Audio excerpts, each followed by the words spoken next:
Hi, thank you for watching. Um, with the internet and online training, various books, authors, and much of the information being available, schools, colleges, and universities geared to give us greater knowledge. With so much information, one can consider this, an information overload. And it becomes very difficult for one to understand what is worthwhile listening to and what is not really worthwhile listening to. But what is interesting about these concepts, or schools or universities or training or seminars, etc. Most of them gives you knowledge, but none of them gives you the assurance regarding wisdom. And today the topic of wisdom is that wisdom is actually the game changer. And what is wisdom really? Wisdom is knowledge and experience and the ability to apply this effectively in any given situation. We need wisdom to raise our children. We need wisdom to run our financial affairs. We need wisdom to run our businesses and to make appropriate decisions. We need wisdom to obtain a competitive advantage in selling our goods and services. We need wisdom in all walks of life. Governments needs it, courts of law needs it, medical and industrial industries require wisdom. Innovation stems from the element of wisdom, the ability to see and innovate and create and resolve problems requires fundamental wisdom.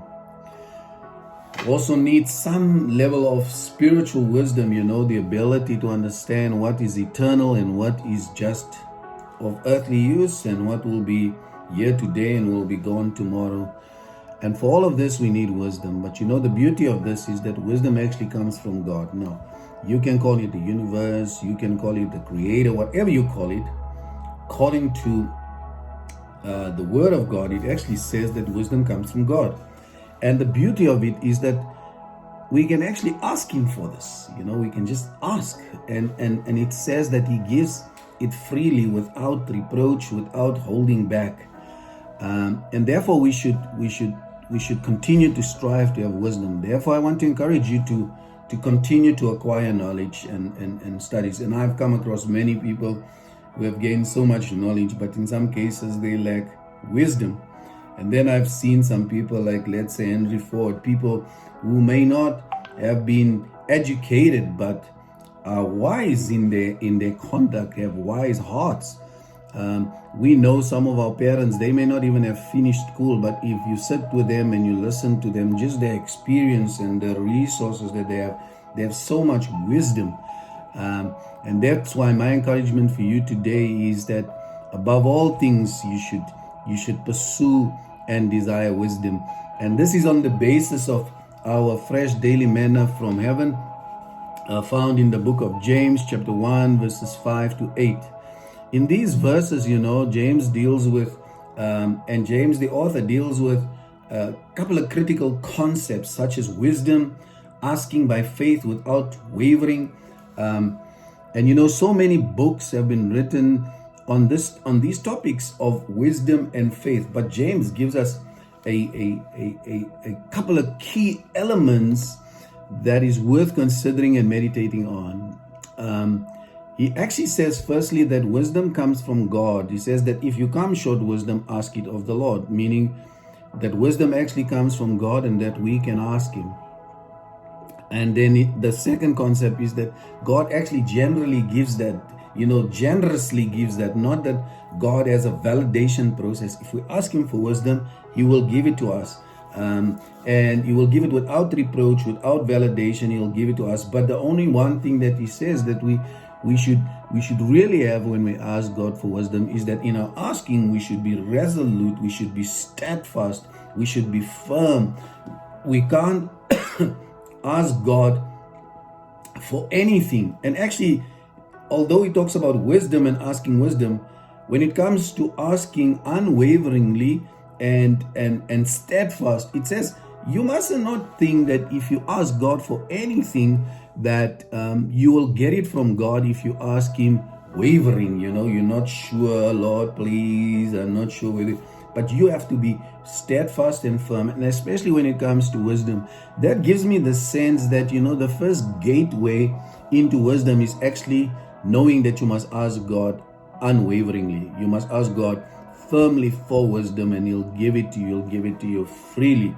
James actually says a person who asks God waveringly is like the wave of the sea. And I can tell you now, during lockdown, I miss the sea. I want to get to the sea. But he says it's like the sea, driven by the wind, tossed about, and that's how you are when you ask God waveringly.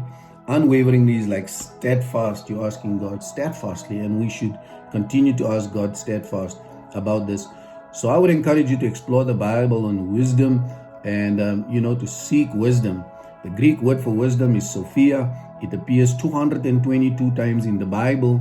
And I believe you should include this in your daily prayer, just to continue to ask God for wisdom. And the beauty is, we must know that God gives wisdom freely. Proverbs chapter 4 verses 7 says, it says, wisdom is the principal thing in all thy getting. And we like to get stuff. It says, in all thy getting, get wisdom and get understanding. So my call to action and reflection for you is that you should pursue wisdom above all things. And then simply ask God for wisdom. That's the second point. So pursue wisdom above all things. Simply ask God for wisdom. Thirdly, be unwavering in your asking. I know that you enjoyed this simple nugget about such a profound topic such as wisdom. Thanks for watching. If you really liked it, please give us a thumbs up, or if you really love it, please give us a red heart. Please check us out on YouTube and subscribe to our channel, where you can find regular daily updates and just new clips being released every day. Also check us out on Instagram, Facebook, and Twitter. God bless you. You can find us on Anil L. Roscoe or on anilroscoe.com. God bless you. Have a wonderful day and pursue wisdom above all things. God bless you.